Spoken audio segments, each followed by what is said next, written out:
Welcome to the Therapist Thrival Guide. My name is Miranda Barker. I'm a licensed clinical social worker, and I'm here with Erin Pash, LMFT, and the CEO and founder of Ellie Mental Health. That's me. And today we are jumping into a conversation that we've had a lot of people ask us to cover, and that is narcissism. Dun, dun, dun.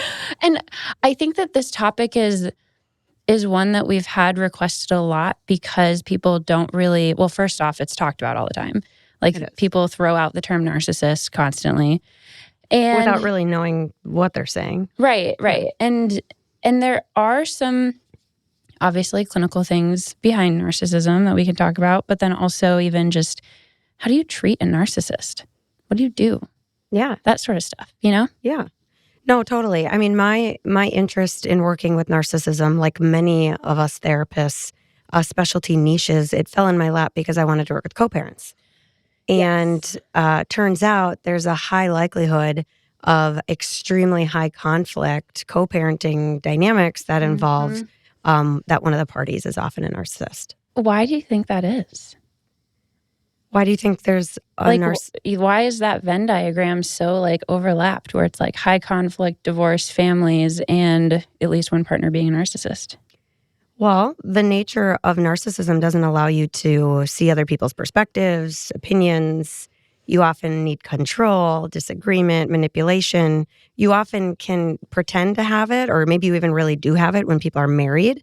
But now it's let's separate. Oh, sure. And now let's think differently. Mm-hmm. And now it's, the parent who isn't narcissistic is constantly just trying to promote and do what's best for the kids. Mm-hmm. Meanwhile, the narcissist is often doing anything they can to promote themselves, or my favorite, not even themselves, their position.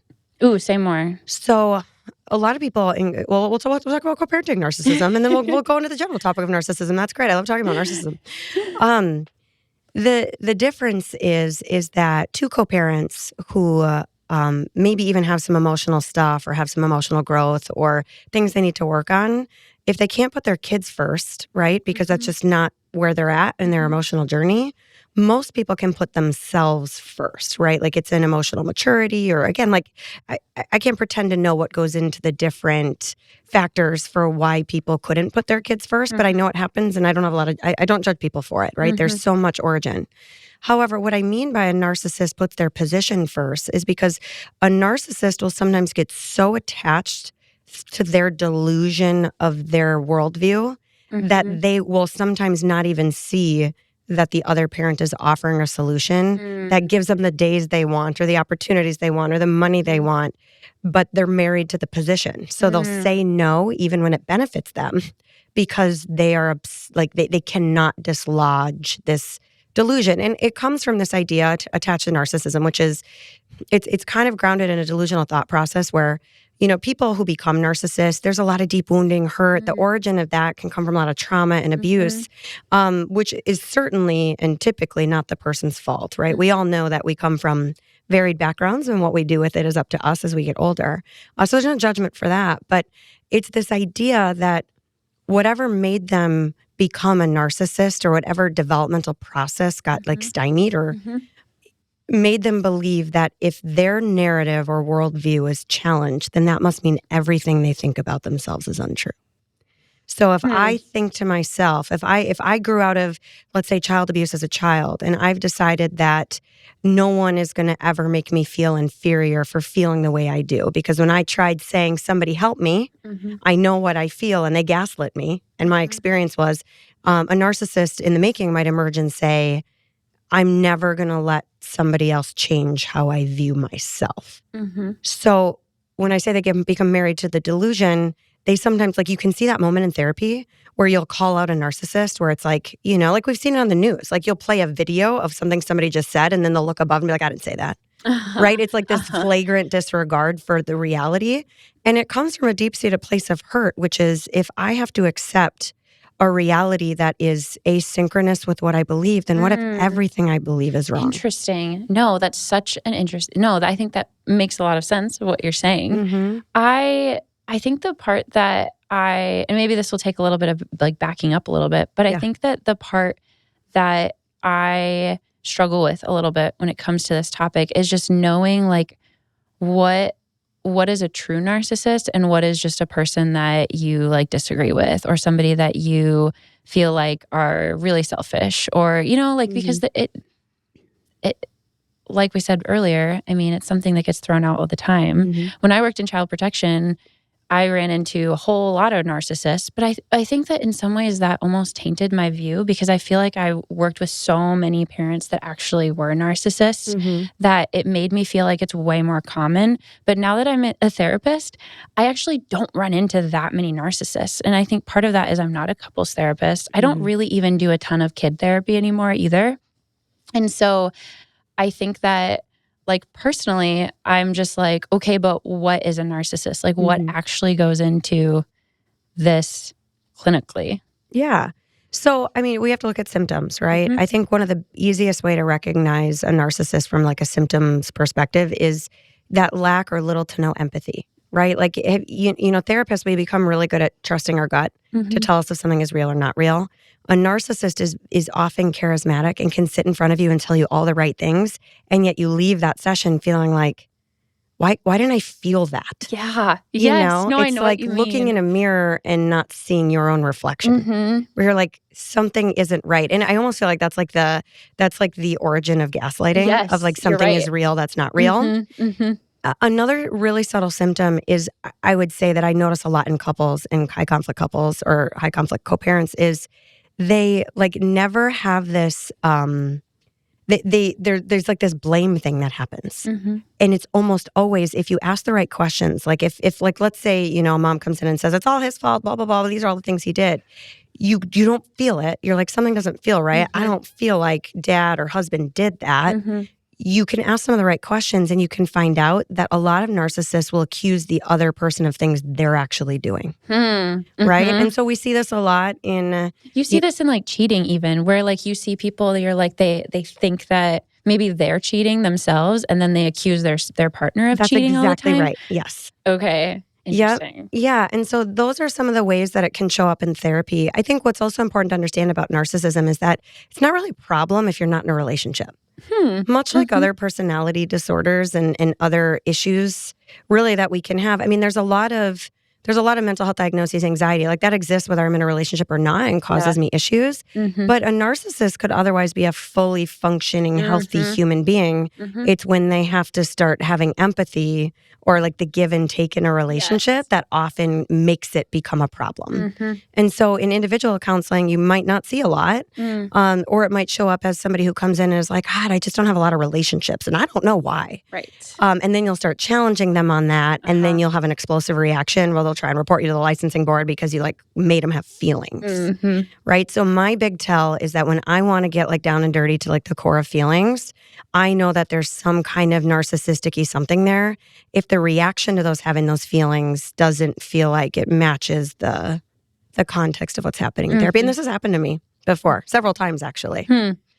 That's fascinating. I mean, but you're absolutely right. Where if it's narcissism is not something that's going to like ruin someone's life, but it will absolutely ruin their friendships and marriage or other. Some might argue that narcissism can make people great. If all you're focused on, if your delusion is that you're the best and you're the greatest, like let's break for a second and talk about confidence versus narcissism. Oh, right? Like you're manifesting good things to happen to you. Yeah. A lot of, especially, so there's a difference between covert and overt narcissism. And I think this is something therapists miss a lot. Like if they're not grandiose and like I'm the best and in front of every camera, they must not be a narcissist. And I think, and that's more common in men. Like we see it out in the wild, right? We see men who are just, you know, their opinion is a fact and what they say is, you know, and they're very boisterous about it. And then there's covert narcissism, which is much more quiet, but it's still, it's the same symptoms that are experienced in those relationships. It's just can kind of go under the radar. So it's tricky to sometimes uncover. But people who are covert narcissists often have their head down, think they're the best.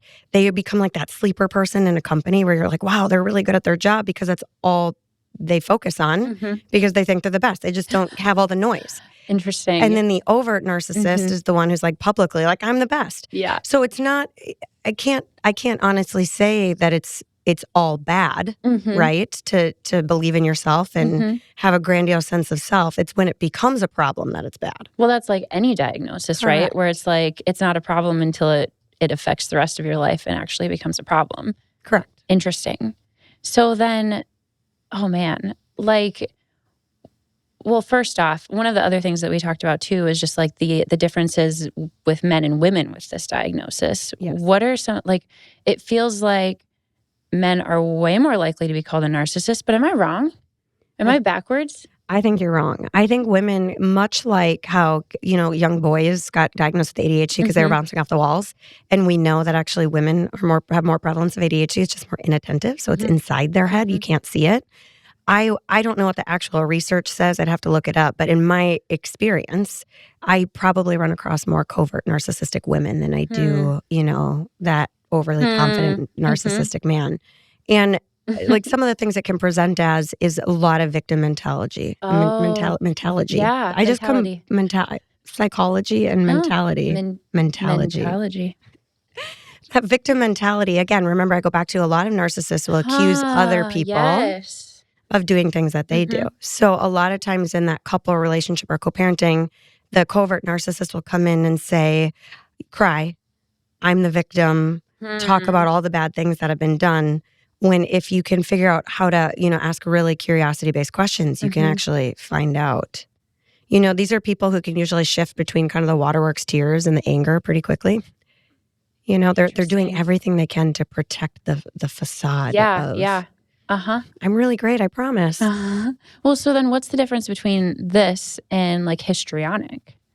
Well, histrionic is attention-seeking behavior. Okay, that feels similar though. Yeah, but people who are histrionic usually have empathy for others. People who are histrionic usually, I would say actually, it's funny you bring that up. I think people who are histrionic, it probably doesn't impact relationships as much as some of the other ones.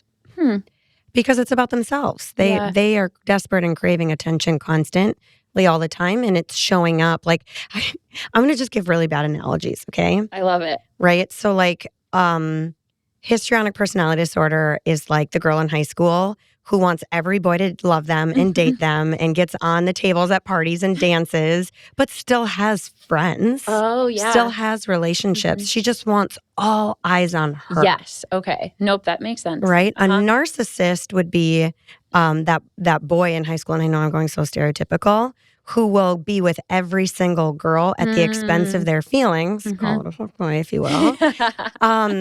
And truly lacks empathy for how they might be making somebody else feel because their own grandiose sense of self is, I get to be with whoever I want. Yeah. Do you see what I'm saying? I totally do. Nope, that makes sense. So then, like, what happens, you're a couples therapist, what happens when you have a narcissist with a non-narcissist or even another narcissist in a relationship in your session? Like, if you're doing couples therapy with one of the partners who is clearly a narcissist, what do you do? It's hard. I think narcissism, unlike some of the other more complicated mental health diagnoses out there, is even people who have, some really deep-seated borderline, like they can get to a place where they're like, they can accept. Right. Like I have borderline personality disorder and that can make it hard for me to have relationships. I have friends who are like this and they're some of my favorite people to be around because there's like this huge ownership and acceptance for I might be exhibiting a symptom. Same thing with a lot of other things. Like I have anxiety. I can call it out. I can own the way that my pathology might be hurting our relationship. A narcissist often, like I say, they live above this worldview where they don't, the likelihood of them having acceptance to be a narcissist is a concept that because they're a narcissist, they're likely to always fight. Right? And so I think that when we maybe uncover that there's a true narcissist, not just narcissistic traits. We all have the traits of all the things, right? But not just narcissistic traits, but is a narcissist.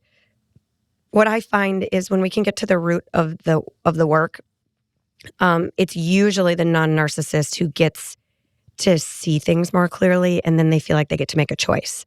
A lot of times those couples will come to counseling and they'll think that these are ordinary run-of-the-mill problems. Like we're just going to therapy because my husband only cares about his hobbies and we never go out on date nights. And that's 90%. right? And we can work on it. And you can tell because there's empathy and trying and caring.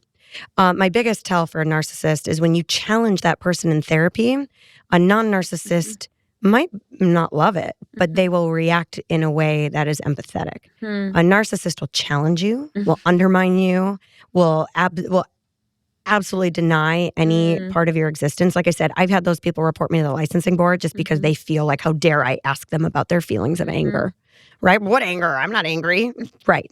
For sure not angry. You are yelling, sir. And that unfortunately ends up being the outcome, is that a lot of victims of narcissistic abuse don't know it, and they don't see it. And like they just think it's normal. So like walk me through some problems you like give me some examples of couples that you have seen where one partner is a narcissist, and like what are their problems? I mean, what sort of things are they bringing to therapy? So a lot of the way that narcissists will bring stuff. So remember, they're very charismatic. A regular, let's just, again, I hate the stereotypes here, but let's go like your guy's guy coming into therapy because his wife wants to go. The non-narcissist will say things like, well, if we had sex more, we'd be fine. Like just, it feels so like raw and like, well, yeah, I guess, that is important to more men than women typically. It's not always, but they kind of like, they're unfiltered because they don't know how to be tricky. A narcissist will come in and a man will be like, I just really love my wife and I want to support her. That's why I'm here. So anything, that I can do or work on. And they will immediately start charming the therapist, where the therapist, and this happens a lot, unfortunately, will buy it.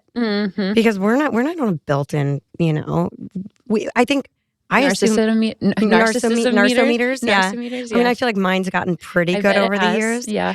And it took a lot of trial and error to figure that out. Like, I will never forget when I first started doing like co-parenting work. I believed people. Like if I met with the mom first and she told me this compelling story about how dad sucked, I'm not going to lie. Like I went into the appointment with dad with like this preconceived, and then, so many conflict co-parents will want to send you all their court orders. So in the beginning that I used to do this work, they used to send me court orders and I used to read through it. And I created such a bias based off of what a judge said. And the judge gets 30 minutes with these people. They don't know anything about them to develop these opinions, right? And high conflict co-parents use that as like law and order, which it technically is, but it doesn't, it only uncovers a small portion of any relationship. And so it took me several opportunities for supervision and training and consultation to learn that you know nothing until you can figure it out for yourself. Yeah. Oh, yeah. Don't believe anything they say to you. You can still assume positive intent. I don't think most people come to therapy because they're trying to trick their therapist. Or like, what game can I play on the therapist this week, right? That would be a huge waste of time. But then again, there are some people who might choose to do that. But you have to develop it on your own. You really have to get a knack for what feels right about this person, what feels wrong about this person. You have to get exposure. You have to get examples. I think where therapists who work with high conflict folks, whether they're married or not, they really get lost is that the details do matter. So much of the time, like we want to validate somebody and then get them to look at the bigger feeling or the bigger picture so that they can apply it to the next time. And when you skip over the small things that, a victim of narcissistic abuse thinks are big things, those usually are the big things that give you the clues. Yeah, no, I mean, this conversation is just reminding me of a case that I had when I was in child protection where the dad would constantly call CPS on the mom. Like they were co-parenting. They had been divorced for like 8 years. Yeah. I mean, a super long amount of time. And those 8 years were just nonstop court battles. Like it was never ending. And dad was constantly calling CPS on mom over just stuff that like should not have been screened in, but it was like he knew the trigger words to get them to be screened in. And so you'd like go interview at dad's first and try to like understand, he's the reporter. I'm trying to understand what's happening. And he's super charming. He's saying all of these things. I mean, like everything you're saying, I'm like, all I can think about is this guy. Yeah. But like, then you go to mom's house and she's like, I'm exhausted. Like I'm trying. I don't know where this stuff is coming from, but it is one of those sorts of cases are hard because in that case, I was a child protection worker, but here as a therapist, it's like you're trying to do right by the kid, but there is so much noise and so much stuff that's happening, so much fighting back and forth. Like, it's hard to know, I don't know how to sift through some of those details and know what is important to hold on to too, though. Mm-hmm. Yeah, and I want to come back to the child protection thing because I've seen some of that can be hard, right? Again, we call child protection, we think that the parent who gets, in trouble or is the bad parent, like they're the problem, but that system is flawed too.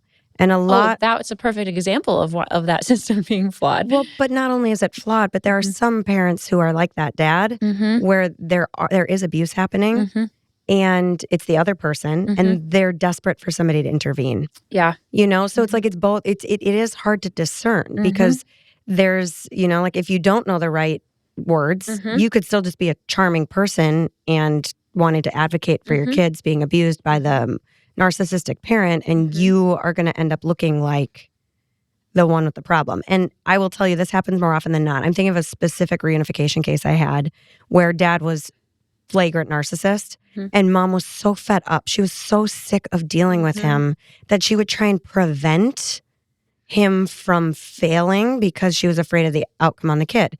And what happened is she ended up looking like the crazy one. What do you mean by prevent him from failing? So kid wouldn't want to go to dad's.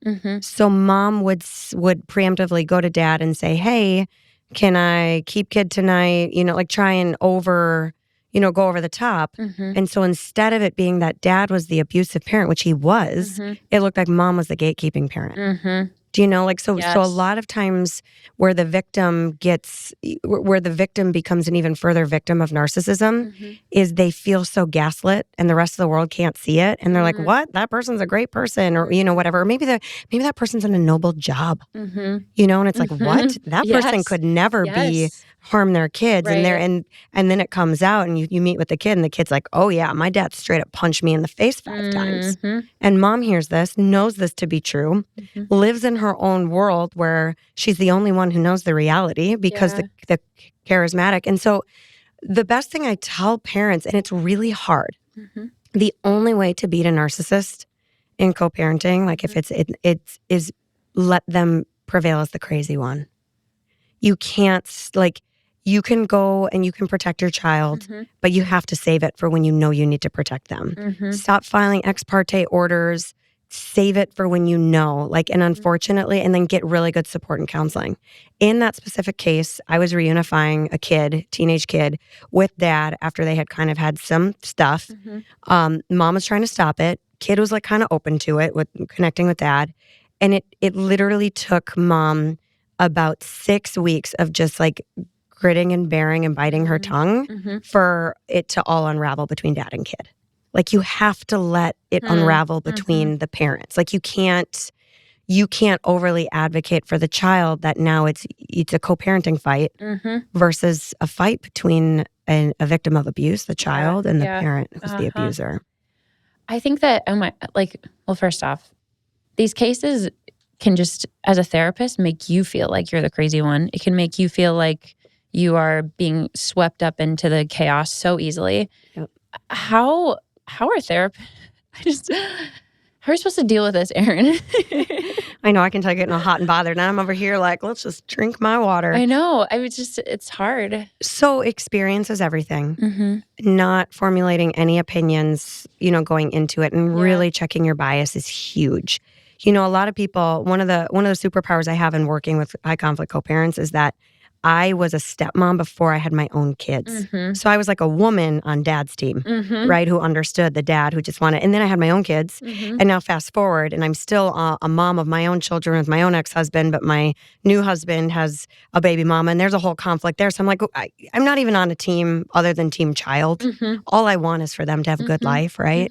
And be able to navigate through life's adversity. The other thing we need to remember is that kids don't get to choose their parents, right? And unfortunately, as much as I might threaten my kids, I'll put you back where I got you. Like I physically can't do that. Right. Right. And so there is a lot of like acceptance, like truly, like that's true. there's a lot of work around like just resiliency and acceptance. And I think when therapists can focus on that, right, you do a lot of locus of control work. That can sometimes be the best thing for the victim.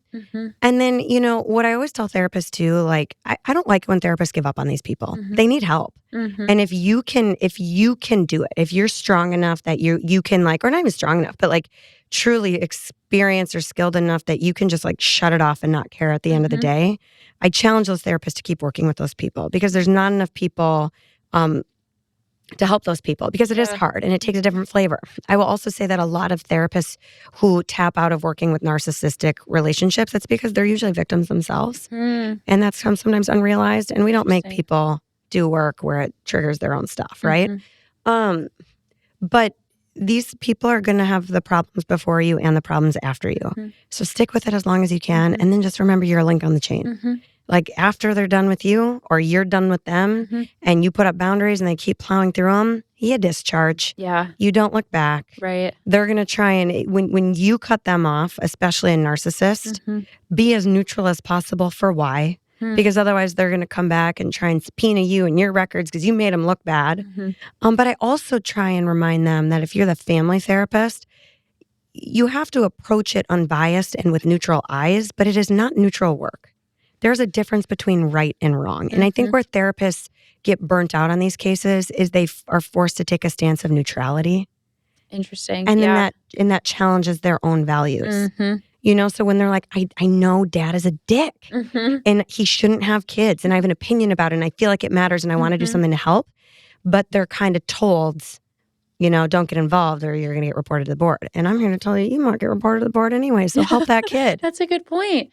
That's a great point. And actually, you're making me think of, like, I have a couple of cases now who are women that are like fresh out of college age, kind of like in their mid-20s world. And they are struggling with family relationships with parents that might be narcissistic or have narcissistic traits. And a big part of that, a big part of the work that I've done with them is around acceptance and setting boundaries and being able to say, my mom may never change and I need to be okay with that. And if I be okay with this, with like, this is the relationship and this is what it's going to be like, it may never get better. It may never change. She's not going to suddenly open her eyes one day to how she's been to me, and just kind of finding some of that acceptance. And then if you, and navigating, okay, given this, what do I want our relationship to be like? How can I set those boundaries? How explicit do I need to be about these boundaries?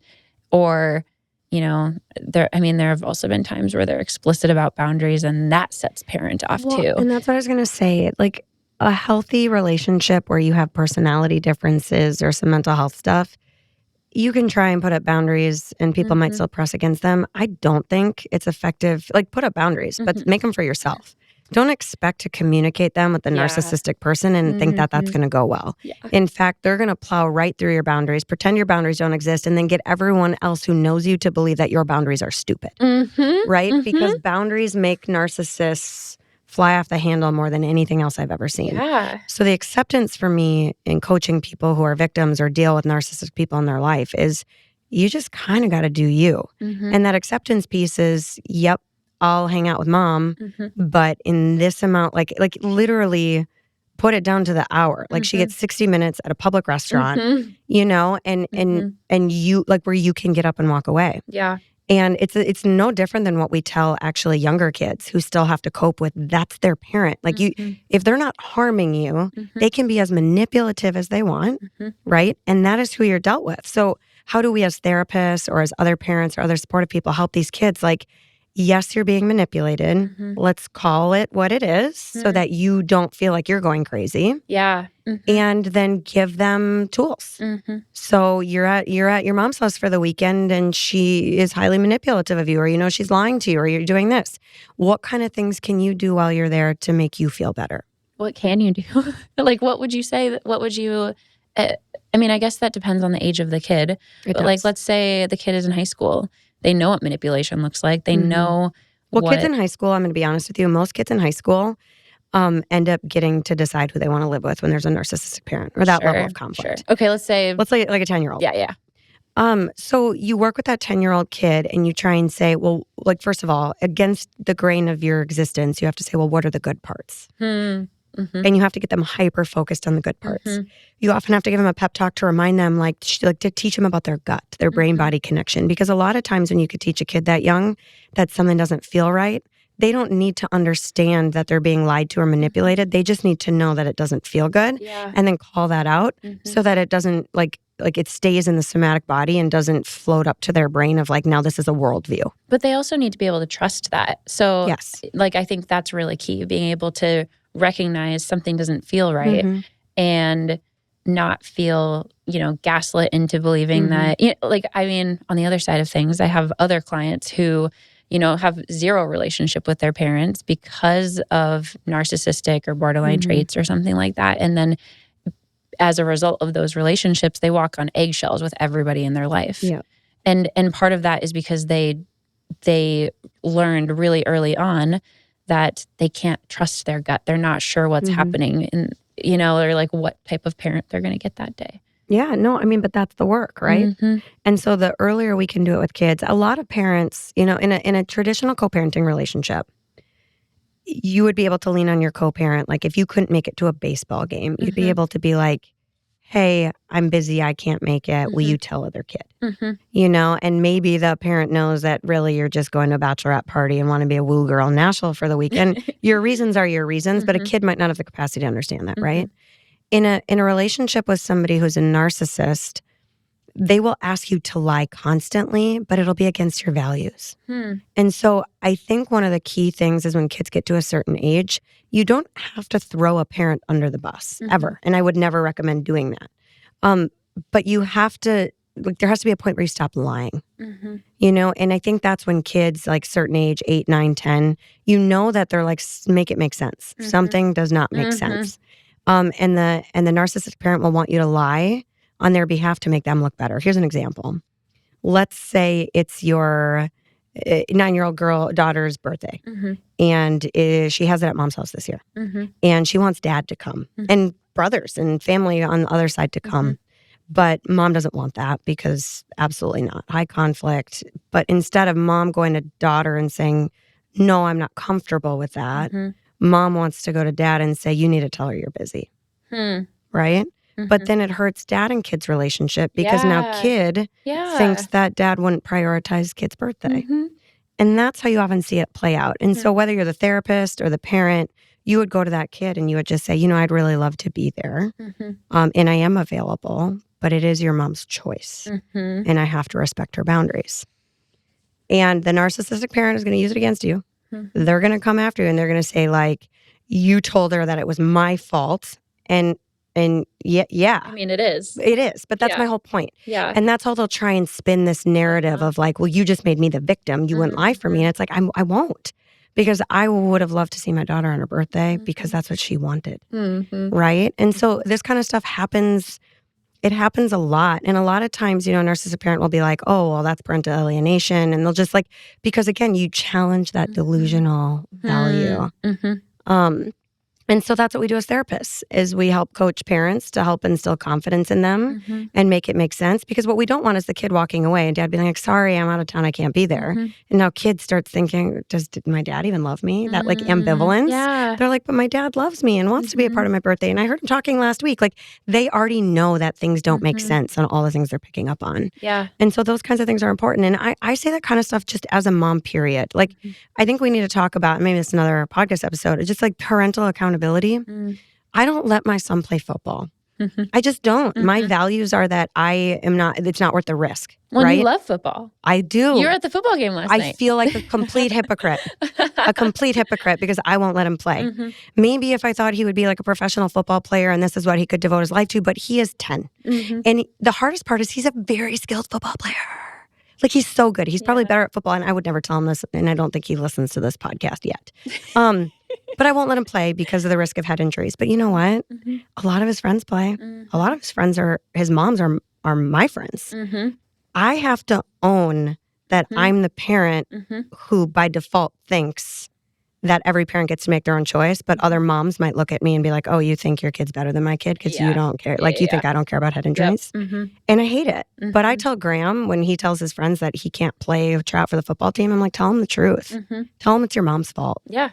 And I think if more co-parents are willing to do that, the narcissistic one won't. And again, that's another key trick for a therapist to uncover that.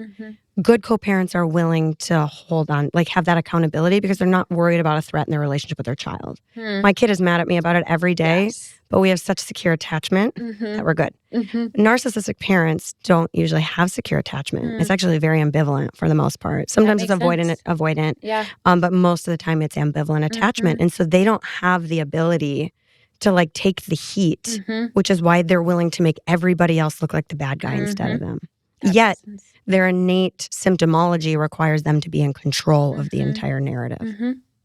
I think that one thing that I struggle with a little bit with this topic too is that like sometimes as a therapist, I mean, most of the time, you're only getting like a small picture of these different things. And so, for example, like I had this case a couple of years ago. This is like one of my first cases, Ellie. And it was parents who were never married and they had a kid who was likely on the autism spectrum. And dad would not come to any therapy appointments, didn't want to talk to me at all. And but I also got the sense of like mom wasn't really letting him either. It was like she was pushing him. Yeah. And the constant narrative I got from mom was he's abusive. There was DV, he was abusive, all this stuff. And then you know, I had been working with this family for a couple of months before I did finally get to talk to dad. And he was like, that's ludicrous. Like, that's not true at all. But then you're kind of having this, I mean, at least at the time, I was like, this does not feel right. Like this family, like I don't know who the bad guy is in this. I don't know who is the actual abusive person. But honestly, it felt like a little bit of both of them. It felt like it was probably, in reality, maybe two narcissists that were together. But it was just so hard to decipher, especially when I was just seeing like let's say she was 8 or something. Like it was hard because she wasn't giving me a lot from either parent but I was getting a whole lot from mom and just a little bit from dad. And so like in that particular case, I think that I was having a hard time kind of being like, what is going on here? Like I'm clearly not getting the full picture here. And it's making it hard for me to do my job. But also, like, in cases like that, my duty was to the kid and to, like, work with her and do, you know, like, she had anxiety and symptoms of autism, too. So it was just, like, we were kind of doing this other work over here. But I always felt like I'm missing a whole lot over here. So this happens so often, so often, which is why understanding the parent dynamics on the outset is so important. It's why even if we don't have to have 2-parent consent, we should always try and get it. And what I will tell you is that if parents are not together, either both parents need to be heavily involved in the therapy or not at all. Because the classic, and this just happened, the classic is the therapist will work with the kid, do a check-in every other time with mom or dad. And then it takes one lie, one manipulation to completely derail a bias. And we don't have the opportunity to get the truth. Right? Often we're hearing a different story from mom, dad, and the kid. Right? And which is totally valid because how does a kid know how to articulate the crazy experience they're having, right? And there is only one truth. And the therapist will never get access to that because most people don't, right? It's so easy to pit somebody's viewpoint against the other. And so I've been a really strong advocate lately for like parents are not involved at all. You know, like I know it feels counterintuitive because we want parents to be involved, right? Like I like classically, like there's 168 hours in a week. I only look at the kid with one of them. The rest is on you kind of thing. But when it comes to high conflict, like the therapy just ends up being sabotaged after 3, 4, 5, 6 months, you know, because now you're starting to manipulate the kid's therapy into your position. That was exactly what I felt like was happening. And I am someone who like, I mean, when I was seeing kids more regularly, I did talk with parents a lot, but that was the one case that I was like, I I have never felt like I have clarity from either party. And that is probably a case where it would have been more beneficial for the kid if I didn't have anything from the parents. Yeah, but I think we need to normalize that. I think the question I would ask at the outset of therapy is your kid involved in a high conflict co-parenting relationship? If the answer is yes, you need to decide at that moment, am I going to have any parental involvement or none? And there's nothing that says for a kid who's in high conflict, what they really need is an adult who they can trust. And every conversation you have with a parent that's outside of scheduling will compromise your opinion, which will make that kid feel like they can't trust you. Bingo. And so regular kid therapy, it's like absolutely have parents involved because they can do all the work and they're invested in it. High conflict kid therapy, set an expectation from the outset. Mom, dad, I don't talk to you guys ever. You're not a part of this. This is between me and your kid so that you guys can never compromise this process. Safe harbor agreement. I will never share my records with you. I don't want updates from you. I don't even care if kid just lies to me the whole session. That is the source of truth for me in this world. I will report based only on what they say. If there is something that they tell me, it's not my job. I'm not the judge, jury, and execution of the child protection system. And I think that is a better service to children than trying to do all of the hoopla. Isn't that interesting? Well, and the other thing I would refer to as an individual kid therapist in this situation is, be an advocate to whatever governing body they're working with, that they need to be referred to family therapy, where there's a family therapist who can be the only person you talk to. Because the idea would be, and we hope, is that the family therapist would be getting to know both parents. In non-biased ways, and that they could then, with an unbiased perspective, share with you. That makes so much sense. Yeah. And that's the way it's to be done. Yeah. I mean, that case, it eventually fell apart because they ended up switching to virtual at one point, and then it became really clear that mom was in the background during, it was such an icky situation. I'm going to go on a limb here and say mom was the narcissist. But I think that that's a perfect example of a case that I had where I was like, oh yeah, I'm getting all this information from mom, and she seems like such a victim, seems like such a normal person. Then it was down the road, I'm like, phew. Yeah, but that's mom narcissism. No, I'm telling you, it's people. Right. We are so quick to bless our hearts as therapists, but we are so quick to see the person with tears and empathize with that. But check yourself. This is not always what it appears to be. People do not, I said, most people don't waste their time going to therapy. There are some high conflict families, or people getting to people who will say they want to stay together and be married, but go to couples counseling to try and turn the therapist to then write an affidavit or subpoena records just to prove their position. And that goes back to what we started with. There's nothing more important to a narcissist, including themselves, than believing their position. Well, and winning their position. Yeah, because it reinforces a delusional pattern that the way that they view the world is correct. Well, I think another thing that I don't know if you know the answer to this or not, but it's when you talk about some of these personality disorders, or you talk about some of these diagnoses or issues, you're like, okay, this is the clear path. We talk about you have borderline personality disorder. Let's talk about DBT. You have this. Let's talk about this. And so when you're dealing with a narcissistic person, is there here's what you do. This is, you have to do solution focused. You know what I mean? I don't know. So I go back to the goals of the person. What are they coming in for therapy? I worked with what I found out to be a very narcissistic man who was going to a professional school, and it was maybe in his 20s or something, and was in a professional school and got kicked out. And he came to therapy because he wanted me to validate that the reasons why he was kicked out were valid. And I couldn't. Every time he'd come in, you could kind of get that feeling of dread. Yeah. And so our very last session together, I challenged him and I said, what do you want from therapy? Because originally it was I want to cope with the fact that I got kicked out of the school. But really it ended up turning into, can we just bitch about how wronged I was? Yeah. But then I didn't see any goals. I didn't see any progress. So I said, what can I do to help you? And I'm like, what's your goal? And he was completely dumbfounded. How dare you ask me my goal? Interesting. And it actually ended up exploding. And he sent an evil, long message about how dare I ask him his feelings and his goals for therapy. I'm the paid person. Sent it to, supervisor. I think I got reported to the board and it got let go. Because I just asked a client, I'd seen 4 or 5 times what he wanted from me. What did he want from this venue?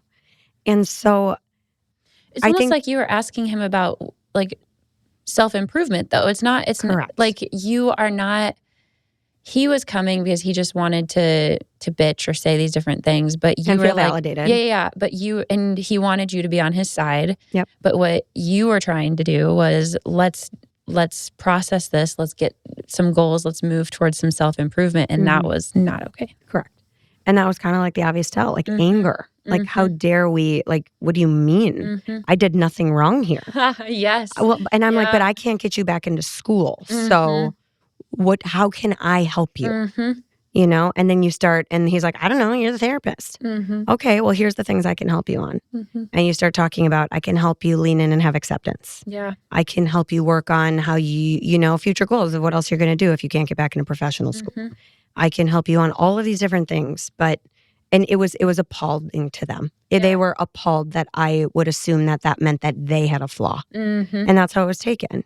And so I don't think there isn't a textbook, you know, let's use CB2 or solution focused or structural. Like you have to know what you're working with. And I would probably use like the stages of change to help you understand. Sure. I'm not saying that all narcissists can't be helped. I'm saying that they are going to be the hardest and most challenging people because the very nature of their personality disorder limits their ability to see things differently about themselves, which is like the thesis of therapy. How can I see things differently so that I can improve? Yeah, it almost seems like you start with motivational interviewing and you see where it can go. But yeah, and if they're pre-contemplative, you've got hope. If they're just like way off the scope, I don't know what we can do. I mean, we can provide space and validate. I certainly don't believe, like I said, I love a tough case, so I'm willing to take them on. But I think the possession of moving forward, even with the hardest of clients, still belongs to that person. You know, I've worked with some really, really tough borderline folks who, you know, have done really, you know, made some really bad choices in their lives. And they can have accountability for it and they can move forward. You know, and historically, a lot of therapists think that those are the hardest clients to work with.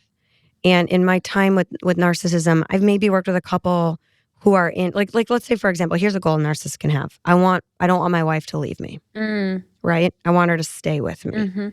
Okay, well, then we start working on that. But then as soon as it involves that person to change, you usually see them like, I'm never going back there again. And I find too, like, if you want to like get to the cut and dry of it, really start talking about feelings right away.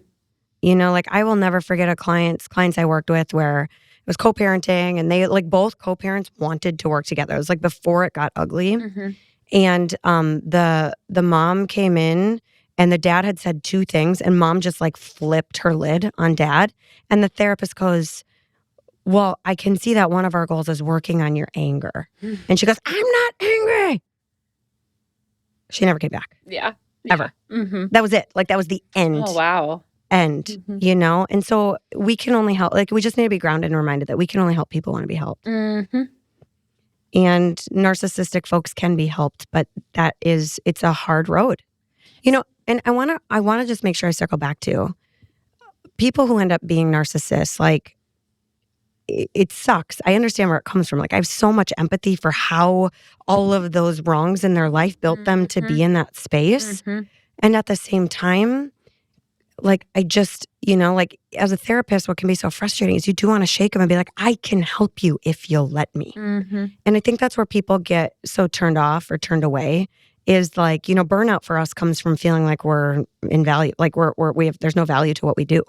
It's not about the client in front of us. It's can the client make progress, or is that a testament of if we're good or bad at what we do, right? Right. And with narcissists, it can feel like we make zero progress. And so I just also like to remind therapists that you will never, with a narcissist, you'll never know what kind of impact you had, but there's a very good chance you had some. Well, thanks for joining, Erin. Thanks for listening. We'll see you next week.